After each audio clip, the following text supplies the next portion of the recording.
Leaders and healers, gamers and claimers, ladies and gentlemen from around the universe, welcome to the Power, Purpose, and Passion podcast. I am your host, Anthony Cheam, speaker, life coach, author, trainer, musician, singer, songwriter, friend to you, podcast facilitator, ready to give you the best of what I've learned and earned, and ready to return it in love and care for your well-being, your advancement, your enhancement. This podcast is all about claiming your power, clarifying your purpose, and cultivating your deepest, widest, and highest passions possible so you can show up, grow up, and step up and be a better version of yourself daily, weekly, monthly, yearly. So you can not just grow, but you can then contribute the best of who you are to the rest of the world. Because man, nowadays with the scarcity and fear that we're experiencing in this world, with the stock market and the coronavirus and all the scarcity, everyone's living in panic and terror. And let me tell you something that a long time ago that one of my mentors used to say to me over and over and over again: careful what goes inside your ear, inside your mind. Because if you continue to watch television, watch the news, and read all the stuff, all these posts on the coronavirus and how bad it is, let me tell you something: you're going to experience it, and you're going to join in on the herd way of thinking, which is where everyone else is, in buying up all the toilet paper and buying up all the Kleenex and buying up all this other stuff. But I'm not saying not be cautious, as I said on one of the other podcasts that we did. But I'm saying is don't give into your terror and panic. And because, if your decision is based on fear, 99% of the time you're going to make the wrong decision. Unless you are in an absolute panic mode where your house is on fire, you're being chased by a cheetah, in which case you're probably already dead. That's a legitimate reason to be fearful. But in this case, we've got to be leaders. We got to be healers. We got to be people that are living embodiments of wisdom and love and encouragement. And that's what this particular podcast episode is about. So before I get started on the podcast, of course, I'm going to introduce you to my power partner in crime, my power partner in rhyme, the man from Chatham. What's up, Cameron? How you doing, man? Thanks, Anthony, for the nice introduction. Power partner in crime. Doing very good. Good. I personally, maybe because I'm young and naive, I don't know, but I'm not very afraid of this whole thing breaking out. It's, I don't know, like obviously it's heartbreaking to know that people are suffering and people are dying from it and all this stuff. But at the end of the day, I know like what you just got done saying, like no good decision comes from fear. No good path comes from running away from something like, with like terror in your heart.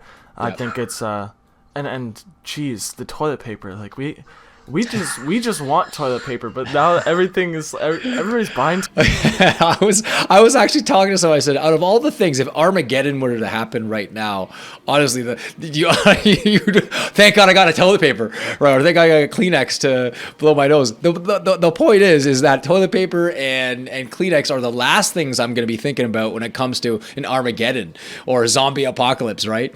And the last thing you should be watching, or is something like, I was joking with a client. I said, oh yeah, so a good place to start in combating and going on the offensive when it comes to taking command of your life, especially in an environment with the coronavirus, go watch something like Contagion and Outbreak and watch Zombie Apocalypse. And I kind of just stood there and they were like, are you serious? And I started laughing. I said, no, absolutely not. You don't watch those things if you want to eradicate your fear. You focus on what you're grateful for. Focus on what you can control. Because at the end of the day, the things, again, where scarcity and fear really are birthed from are the things that you cannot control.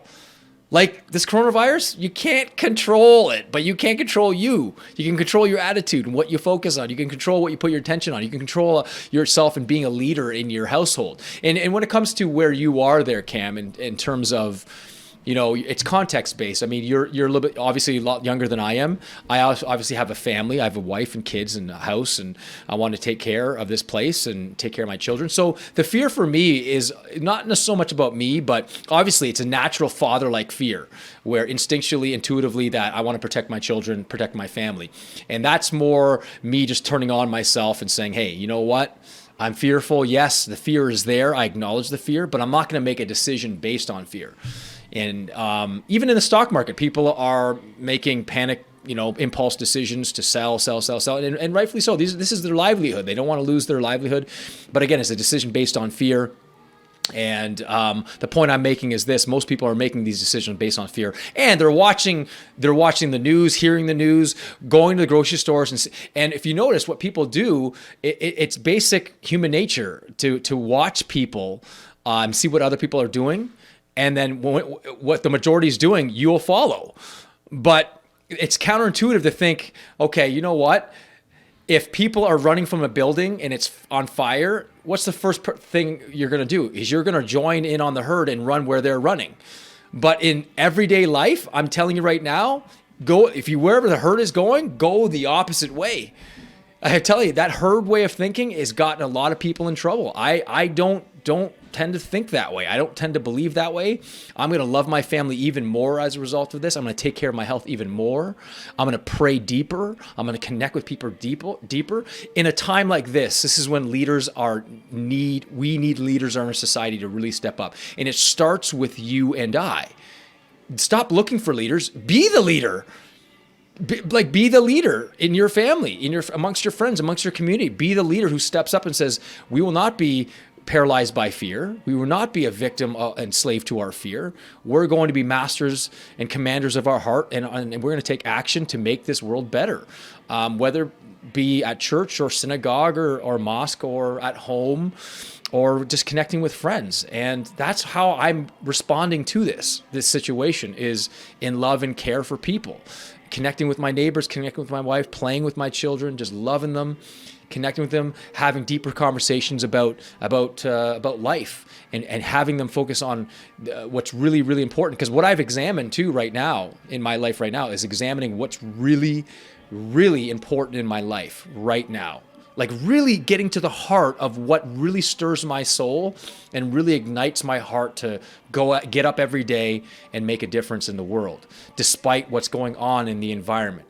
Because if you take a look at someone like, let's say, a Jesus Christ, he had very little resources, no education, yet he changed the world in a matter of a couple of years and had 12 followers. He was a leader. He was one of the greatest leaders in human history. Or a Gandhi who basically defeated the British Empire and had them leave India, didn't even pick up a single weapon. How did he do that? With the power of his mind, the power of the spoken word, the power of his heart, the power of his commitment to love and freedom and compassion, and being a full embodiment of that wisdom. And so today, with regards to everything that's happening, I'm just choosing to be more present with my wife, be more present with my clients, be more present with my children, and really love them for just because they're mine. And I also find it very, very helpful to ask yourself very powerful questions in order to arrive at a powerful answer. So one of the questions I ask is, how can I use this particular challenge that we're facing in the society to be a better, more loving husband, a better loving father, a better, more loving coach? How can I use this rather than it use me? How can I be a better leader as a result of it? And how can I spread more joy with my friends and my family and random people who are on the street who are panicking, and be a source of hope and encouragement to the people around me? Because you know what? When you give courage and you give encouragement, you yourself are encouraged. When you give love out there, you are loved. And that's sort of the power behind taking command of what you are in control of, which is basically what you say, what you do, and the meaning you place on your experience. I was explaining this the other day to somebody, or yesterday to a client, and I basically said, when I was coaching him, I said, look, out of all the things you can control, what is the most important thing you can control? And they were just basically saying, okay, well, my attitude. I said, yeah, that's one of the most important things for sure. But I said, the meaning you give your experience. If the meaning you give your experience of coronavirus is we're going to hell and this is Armageddon, this is the end of days, you're going to experience that. The universe will literally match up to the way you're aligning to that, the way of thinking. It will provide the exact details to that. And then your brain will just search out all the reasons to be afraid and to match up to that terror-filled mindset and the way of thinking and that way of consciousness. And your brain will find ways to actually match up to that reality. It'll find ways on Google. It'll find ways on news. And it'll just amplify all the reasons why to be afraid.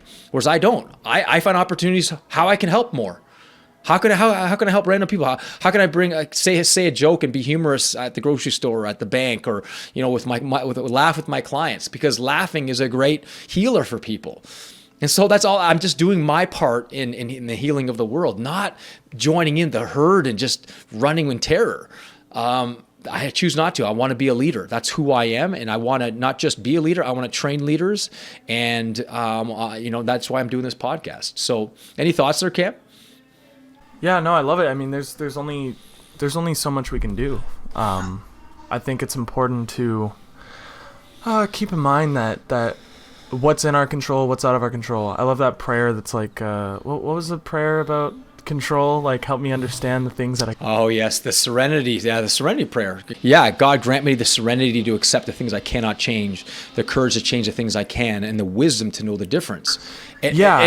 Right? That's sort of what came to mind there, is because there are so many things that are out of your control.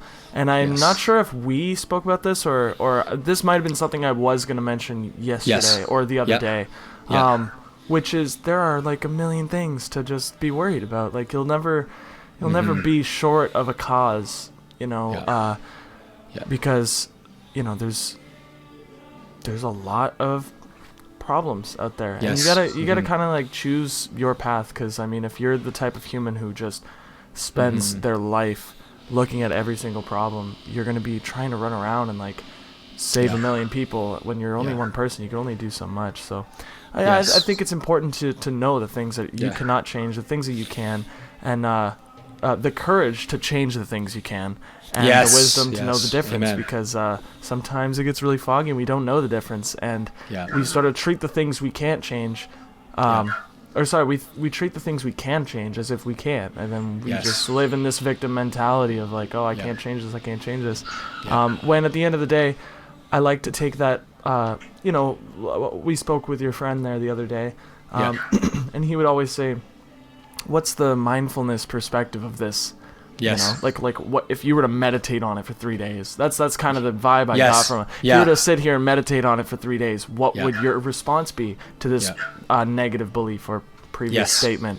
And usually it just flips completely, So it's important to get that objective, not of the mind type of view of these kind of things, and reassess the situation, and you'll realize that you have more control than you think you do, and also that the things you thought mattered probably don't. That matters just as much.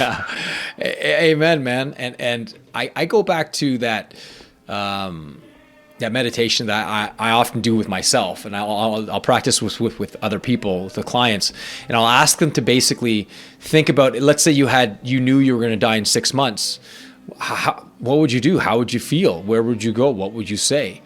If you knew 6 months from now you're going to be and you're going to be in a funeral home, and they're saying your funeral service, and people are talking about your life and who you were and what you did and accomplishments and what they remember about you. And then you fast forward it to 6 weeks, and now 6 weeks, a month and a half, around Easter time, you're going to be gone. And you think about, what do you do? What do you say? All of a sudden, death is approaching, and as scary as it is, there's a part of you that goes, there's something very liberating about facing your death, because you realize once you face your death, it's like, there's nothing. I'm not afraid of the second death, which is my bodily death. And then I go to 6 days, and then to 6 minutes, and then to 60 seconds. And you go, what do you do in those last 60 seconds? And St. Francis, so that great thing that he responded, he was asked, what would you do if at the end of the day the world were to end or something? And he responded with such brilliance. He said, I would finish hoeing my garden. And he would basically continue on doing the same things as he was doing before, living with compassion and love and service and relentlessly going from person to person, interaction to interaction, place to place, and spreading God to the whole entire world and to his community. And he certainly did that. And who's to say you and I, Cam, or people that listen to the show, you can't be a St. Francis at home? Why can't you be a Mother Teresa at home? Why can't you be a Michelle Obama at home? Whatever metaphor you want to use, whoever your mentor, or whoever you believe to be a superstar in your life. How can you? And so I leave you with that question to ask yourself: how can you be the best leader, whether it be whoever you look up to, whether it be a a Michelle Obama or an Oprah or a Mother Teresa or a Gandhi? How can you be a Nelson Mandela in this current situation, state of affairs in our environment, to your friends and family? How can you be that example? It's a great question to ask yourself. Or another question, what was that WWJD that a lot of Christians use? You know, what would Jesus do? Just replace the J with someone you look up to. What would Nelson Mandela do? What would, Tony Robbins do in this situation? Actually, I was contemplating that the other day. I said, I'm interested to see how Tony Robbins, because I guess his UPW event, he had to postpone it because all these places, sports, major sporting events, the government just shut down a couple hours ago, they said. Schools are now going for 2 hours. How can you then capitalize on this fear and be the best version, or a Nelson Mandela or a Mother Teresa in your friends and family's life? Because for me, that there lies powerful resistance to push against, to sculpt who you are and to become the best version of yourself. It really is. That's what tough times do. When a virus takes over your computer, naturally it's going to slow your computer down, right? And then you get a virus, antivirus, it fixes it up, and then it's more powerful. And then you upgrade your computer hardware, your software. But sometimes what you need to do is push against what's hard, the problems of life, push against the problems to sculpt your interior muscle. And we all have a Jesus in us. We all have a Mother Teresa in us. We all have a Michelle Obama in us. And it's time to actually, for people like that to really step up, because man, does this world need leaders that are willing to step up and do what's right, and to eradicate the fear by being a source of love. One of the greatest antidotes to fear is love and being a source of it. And and I'll end with this example, Cam, and I think I've used this before, but it's good to use this as a reminder. But I often say in my coaching sessions, I'll say, okay, let's say you had a tub and a tenth of the tub was filled with acid, hydrochloric acid. And if you put your hand in there, your hand's going to burn. Now, but let's say I started adding water, and the more water I added started to neutralize the acid, right? Now, there are two ways to get rid of the acid. I mix up the acid, and then I put it in a machine and separate the acid from the water, which would take a long time or some scientific thing. I know it's possible to do that. Or I add more water, right? So the metaphor for that is the water is love, fear is hydrochloric acid. Now you can try and eradicate the fear and destroy the fear by going at it on the offensive and just trying to destroy the fear, or you can just add more love to the tub, which will then neutralize the acid, right? So the easier way, what may seem like the easier way is actually the hard way. What may seem like the harder way is actually the easier way. So the natural thing to do is fight the fear. No, don't fight the fear. Acknowledge the fear is there. Acknowledge the hydrochloric acid is in the tub. Nothing you can do about it. Add more water. Add more water. Add more love. Add more love. Add more compassion. Add more joy. Add a smile to someone's life. Add a joke. Add humor. Whatever you can do. Because let me tell you something.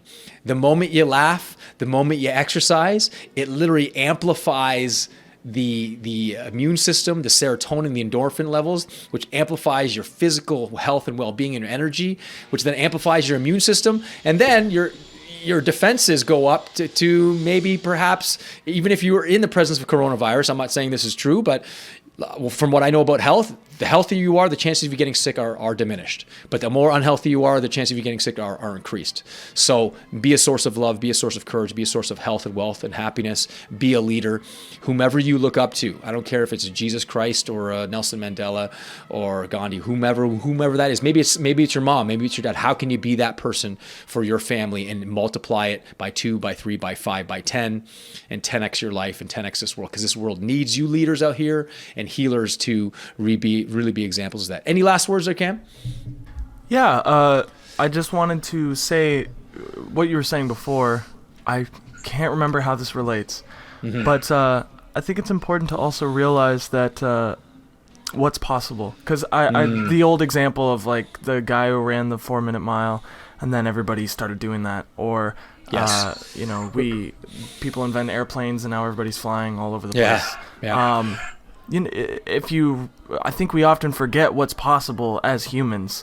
I remember in Personal Power, Tony Robbins' program there that he did. At the beginning of the program, he says something along the lines of like, you can it's possible for you to be extremely financially wealthy and wake up with passion each day at 6 o'clock in the morning and, have this energy. It's possible for you to live a life that you actually feel good about. It's possible for you to feel so good that you can't do anything other than share it, all these things are possible. And I think, I just thought I'd mention real quick that for me as an example, I'll be in the middle of a workout in class, there's a bunch of people around me, and I gotta like keep up. Yeah. And not only do I have to keep up, I want to push my limits.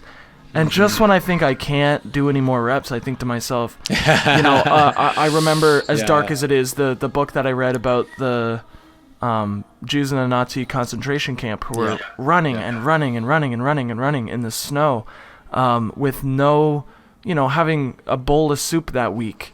Yeah. And I remember the author writing something along the lines of like, we transcended the possibilities. Like there was no ceiling for us anymore. Yes. There was something carrying us, and we had this energy that we tapped into that nobody else taps into, you know, and you think to yourself, wow, that's inside of all of us. Yeah. You got it. All that energy, all that, and you're a personal trainer, you probably know, like once you actually encourage somebody to try a few more reps, they're like, whoa, I actually can. Like, I actually do have that energy. And the only way you can actually know is if you actually attempt it. Like I often say, what I'll say to clients, I'll say, do you think you can bench press 300 pounds? And they go, there's absolutely no. Well, have you actually attempted 300 pounds? Well, I just know. They've already limited themselves. And then what I do is I throw 300 pounds on a bar. I put the safety bar on, and I actually get them to hold the 300 pounds in the air. They don't get them to actually rep it from down to their chest, but I get them to hold it. Now and then when they're able to do it for like 5 or 10 seconds, and I'll go, do you at any time in your life, do you think you could have actually lifted and held 300 pounds on a bench press? And they're like, wow, that's pretty cool that I could have done that. And like, yeah, because you've limited yourself. As soon as you limit yourself with your beliefs or your perceptions about yourself, you've limited a lot of things. And so it actually reminds me, and I appreciate you bringing that about the possibilities. It reminds me of a sermon that was done by a famous pastor. And it was brilliant. And I remember hearing it through way of Jim Rohn, the original mentor of Tony Robbins. And he was telling the story about how he was actually at the actual church where this guy was doing the sermon. And he said, if you think you're alone, you're not. If you think you know everything, you don't. If you think it's impossible, it isn't. And then he goes on to tell the story about this guy named Richard DeVos, the guy that started the Amway Corporation.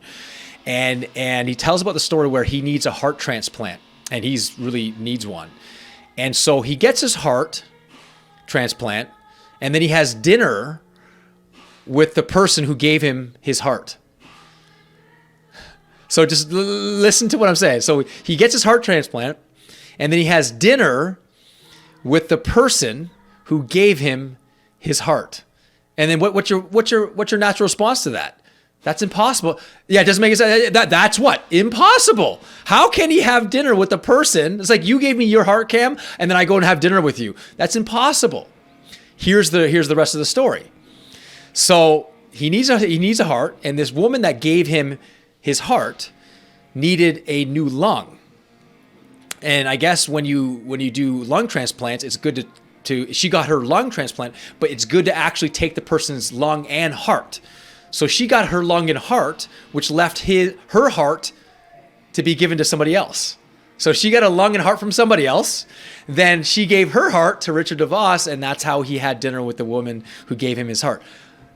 Amazing. Like, who would have thought? So if you think you're alone, you're not. If you think you know everything, you don't. If you think it's impossible, it isn't.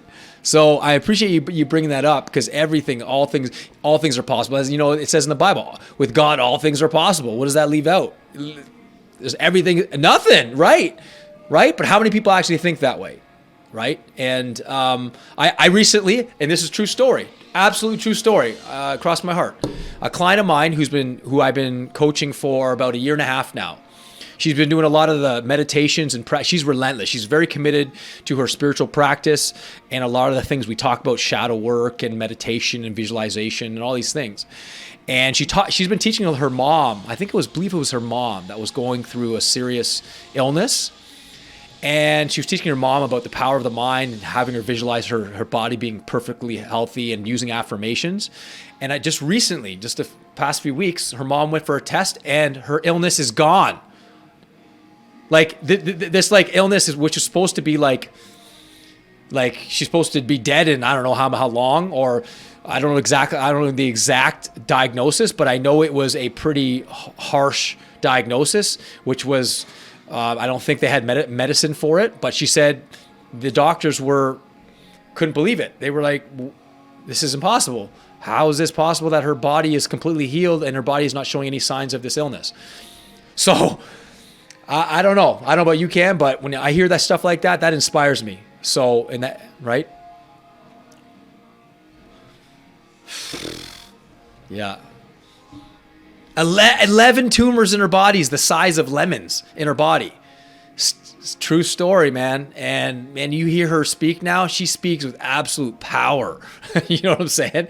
She's like, anything's possible. So if a woman can survive stage 4 cancer, being 90 pounds and then minutes, maybe seconds from her death, and all of a sudden get this miraculous healing occur in her body, anything's possible. So think about what's possible. Think about who you are and what you want to show up as, or who you want to show up as. Ask the question, what would Jesus do? Or what would Nelson Mandela? Or what would my mom do? Or what would the person I look up to most do? And then act from that. You can be that now. You don't have to wait for it. You can be it right now. Say a prayer to those who are suffering from scarcity and fear and terror in the midst of this coronavirus and the economy and all these other things.